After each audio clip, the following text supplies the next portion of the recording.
Welcome, IT changemakers, to the DEX Show with Tim Flower and Tom McGraw. Let's get into it. Hello, changemakers. Welcome to another Reality Bytes. I'm just back from Boston, where I was able to meet up with Tim, and we recorded a special episode in the Next Think offices in the same room together. So we're very excited to release that. But it'll be out next week. You're hearing this before that comes out. It features Patty Blackstaff, part of a run of great shows. Which includes last week's special with the great Andrew Hewitt. That was called The Future EUC Rockstar, AI, Automation, and Digital Adoption. And I mention it because digital adoption is going to be our Reality Bytes theme this week as well. I'm joined by Tim, Megan, Oriana, and Sean. I'm really looking forward to the conversation, but I thought I'd mention the Andrew Hewitt recording first very briefly, because he said something very interesting, which I feel tees us up for today's discussion very nicely. We asked Andrew, Tim and I, about what he considered to be the future of the service desk, the future of the help desk. And Andrew said he doesn't think it's fully going away. He says technology is weird, you're going to still have stuff happen, but the nature of it is going to change. Instead of it being a place where you just call when things go wrong, it's going to be somewhere you go when you need to learn how to take advantage of new capabilities, where you gain access to new adoption capabilities long term. And it becomes, he says, the center of DEX in the organization, the center of experience focused on enablement of the workforce in general. And obviously, this is, we feel, the direction the service desk is really moving in. And you have this whole area of digital enablement, digital adoption, digital transformation, and digital dexterity, which, of course, NextThink is well ahead of the curve with. If you've been listening to our shows this year, you'll have heard about NextThink's recent acquisition of AppLearn, which specifically empowers IT with digital adoption capabilities. And it's something we're going to delve into a little more deeply today. And we're going to do it looking at an article Tim wrote late last year, Cool, Calm, and Collected, How to Handle Any Digital Adoption Project. So I got to start with you, Tim, and ask, were you psychic? Did you know where NextThink's investment was going, or were you just prescient? Did you just feel the direction of travel? Yeah, once in a while, in my younger years, maybe I felt like I was psychic a little bit, but as the brain cells age, Tom, there's the psychic abilities are gone. I think the article really came about as a decades long struggle with deploying technology, and both as an IT person pushing tech out to employees, but also as a business owner needing to adopt technology for my own teams.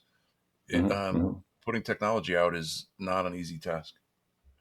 One thing I like about the article, Tim, is that you first of all focus on why are you enacting a digital kind of transformation project in the first place, right? Laying the groundwork for being clear about what the purpose is of what you're trying to achieve. And that's kind of what your first 1 to 4 kind of installments on the list really go into.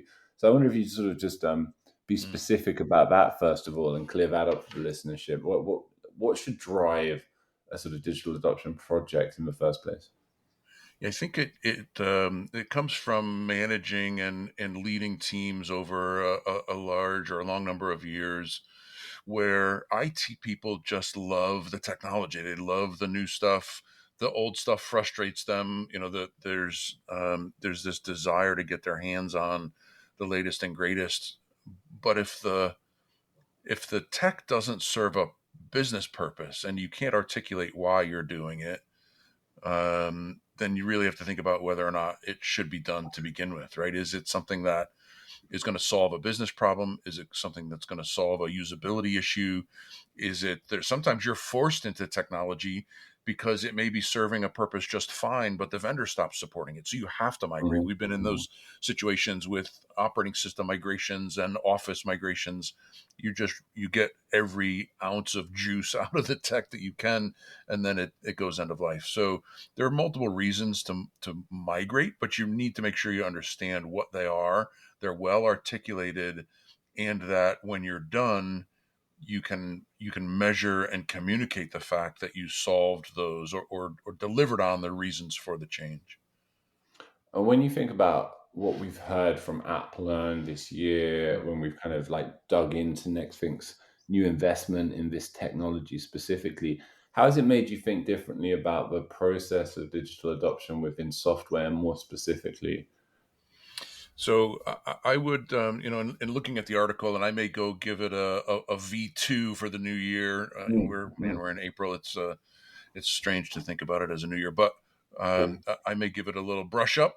But the way I look at the article or the top this list of 11, my Spinal Tap list of 11, you really need a prerequisite, and that prerequisite is fix your existing environment. Right, what you have out there right now is a foundation, and you build on top of a shaky foundation, and it's going to crumble. So any new digital transformation that you push is only going to be as stable as what you're pushing it out to. So that's why I love the DEX platform as the foundation to stabilize your existing environment before you go about making big, massive changes.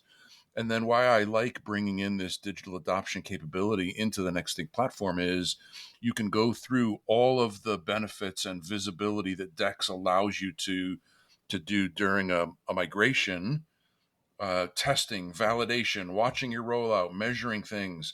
But at the end, as your employees now start to use that technology, that's where this app learn capability comes in, where you're not only seeing that they're using it, but are they using it successfully? Are they struggling? Are there issues? Link that with employee engagement and ask them questions. Put in primers and prompts and training within the application to help guide them along. There's so many things that happen after technology gets installed that IT is in the dark about. And I'll go back to that light bulb and our as a customer, our Project Edison turning the lights on. You can now not only turn the lights on for your testing and your deployment, but then light up the employee experience inside the apps, and are they adopting it appropriately? And by the way, measure the migration off of the old platform. Have they stopped using the old one? And really, I think it rounds out the whole thing. Adding it to DEX, I think, is a no-brainer. Excellent. Megan, were you as prescient as Tim? Were you thinking about digital adoption late last year, or like me, did you only start thinking of it in the context of DEX more specifically and software in particular this year? And what have your reflections been on it so far? Well, I could humble brag and say that two Oh, years ago, I oh, wrote an two article for years the ago. DEX Hub Oh, on right. digital dexterity, but it was only because I saw Mm. it was an SEO keyword with some volume. So it was not Don't say prescient in any way. that. People will think we're cynically searching that. We are, of course. But no, I think the topic of digital adoption is really interesting, and I think it's something that like any employee of any business can quickly kind of have an opinion on, because I think we've all had the experience of having a new technology rolled out that we're like, how do they want me to use this? Sure. What's the point of this? And if you are not enabled in the right way to use a new technology, then you might not use it. And then that's going to go up the chain. IT is going to say, was this investment really worth money? Like, are we really making the most out of it? And it might be that that software is the perfect software for your company, but you didn't enable employees in the right way. And so by forgetting about the like human element of digital transformation and digital adoption, the project fails, not because the technology was wrong, but just because people weren't enabled. So when I was reading Tim's article, like I really liked that his first point was that employees need to be engaged early and often when a new technology is being considered. I think that that's really key, not only so employees know that change is coming, because everybody hates change, but also maybe to give IT an opportunity to find out how employees want to be working. Like, what sort of workflows should we expect to in this new kind of platform or whatever you're rolling out? And can we set ourselves up for success by anticipating how employees might use this, how employees want to use this, and either set up training through something like AppLearn or however else you want to enable people. And that kind of links me to the other point in Tim's article that I liked, was make training employee friendly.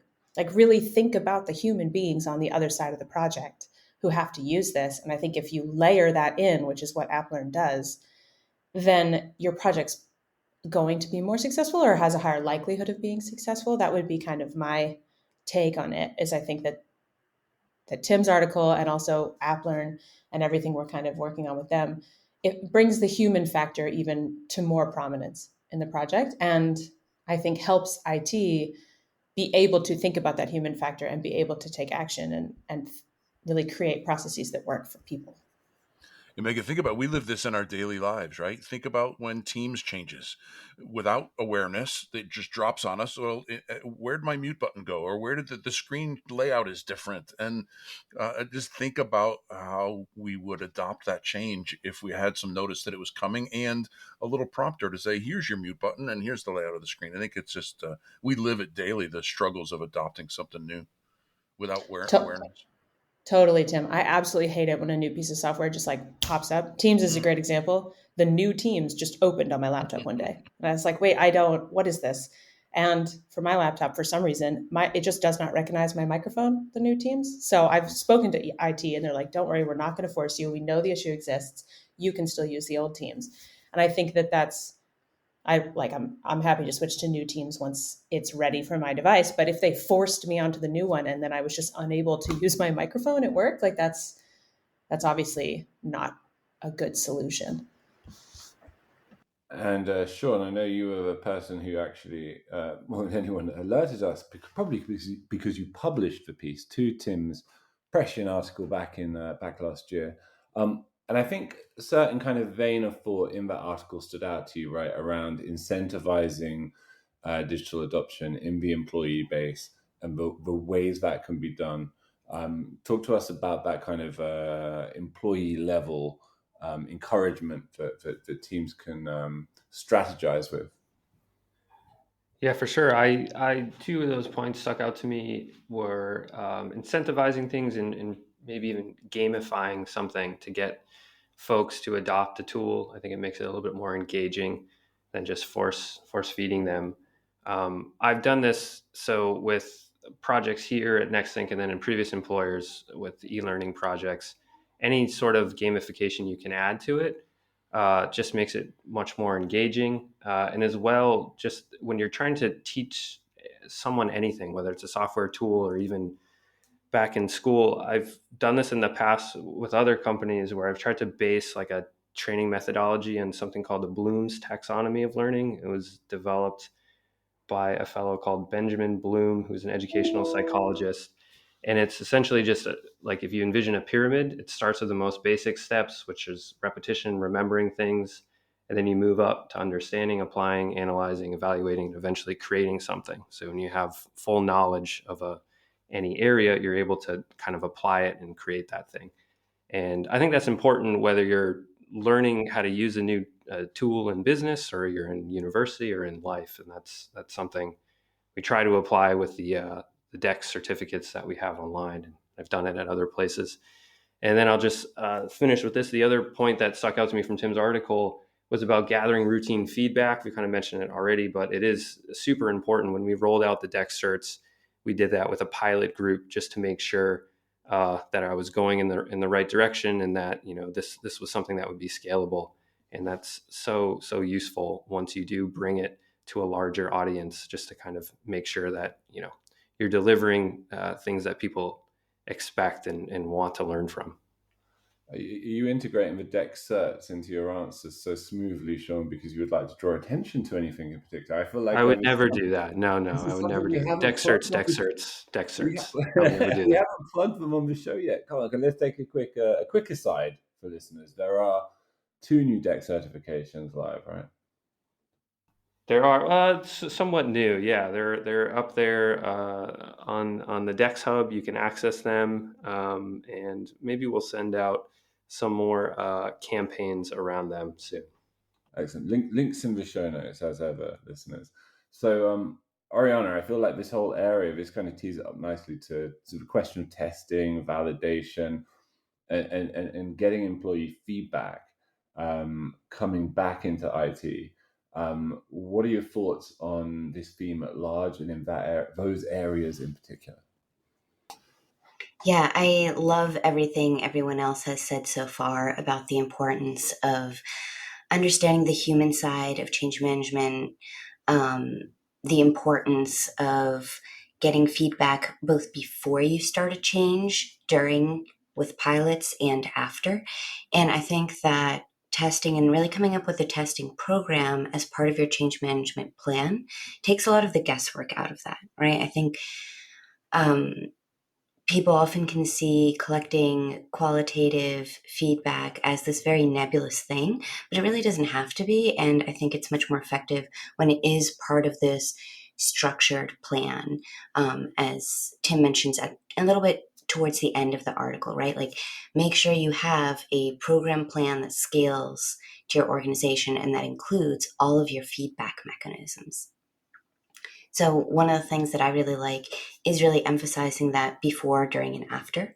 So before you even start to roll out, it's really great to get a temperature check, right? Because while there is an upfront cost on the human side of making a change, that can vary a lot, right? Like, if you have a team that's having a particularly severe pain point with the software, they may be very excited and willing to make a change, whereas their colleagues who don't experience that particular problem might be more reluctant. So you can focus a lot more of your, say, education efforts and incentivization to those teams that maybe are bearing more cost and less benefit, as opposed to teams that are getting benefit can be your evangelizers, right? They can be the ones who are really helping to charge the hype machine. So that's one of the benefits of collecting feedback beforehand. And then having a structured mechanism where, for example, you have a set of questions, maybe something very short and simple. I like to tell people, your ideal feedback survey is under 5 questions, where you can send that to people as you roll out the pilot. And after the rollout, ideally at intervals, so you can see whether the adoption has been successful. So you can look both at adoption numbers and at adoption metrics. Does the pain go away after 3 months, 6 months? Great. Your project was successful. The tools you're using to educate people are successful. Keep doing that.